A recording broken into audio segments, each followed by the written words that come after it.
ইসরায়েলের পার্লামেন্টে ভাষণ দেওয়ার সময় বাধার মুখে পড়েন মার্কিন প্রেসিডেন্ট ডোনাল্ড ট্রাম্প।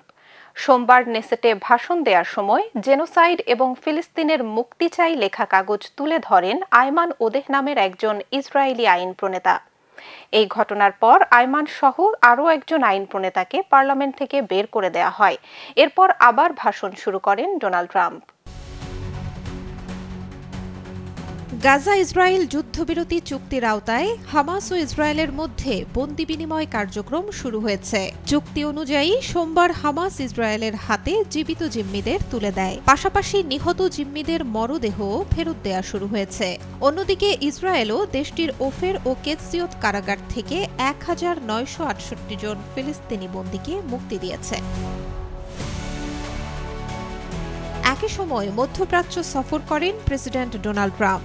ইসরায়েলে পৌঁছে দেশটির পার্লামেন্ট নেসেটে ভাষণ দেন তিনি। তবে ভাষণ দিতে গিয়ে বিক্ষোভের মুখে পড়েন ট্রাম্প। আইন প্রণেতা আয়মান ওদেহ ফিলিস্তিনের মুক্তি চাই এবং জেনোসাইড লেখা দুটি পোস্টার তুলে ধরেন, যা নিয়ে পার্লামেন্টে ছড়িয়ে পড়ে উত্তেজনা। ইসরায়েলি প্রচার মাধ্যম আর্মি রেডিও জানায়, ঘটনার পর আয়মান ও তার সহকর্মী ওফের কাসাইফকে নেসেট থেকে বের করে দেয়া হয়। ট্রাম্পের ভাষণের আগে সামাজিক যোগাযোগ মাধ্যম এক্সে আয়মান ওদেহ লেখেন, পার্লামেন্টে চলমান ভণ্ডামি আর সহ্য হচ্ছে না।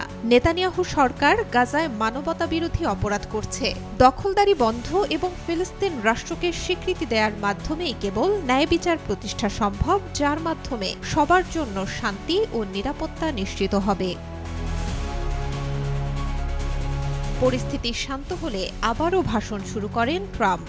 তিনি যুদ্ধবিরতি চুক্তিতে সহায়তা করায় আরব ও মুসলিম দেশগুলোকে ধন্যবাদ জানান এবং হামলা বন্ধে নেতানিয়াহুর ভূমিকার প্রশংসা করেন।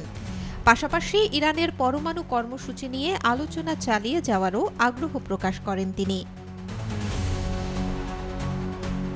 নেসেটে ভাষণ শেষে মিশরের জনপ্রিয় পর্যটন শহর শার্ম আল শেখে আয়োজিত শান্তি সম্মেলনে যোগ দেন ডোনাল্ড ট্রাম্প।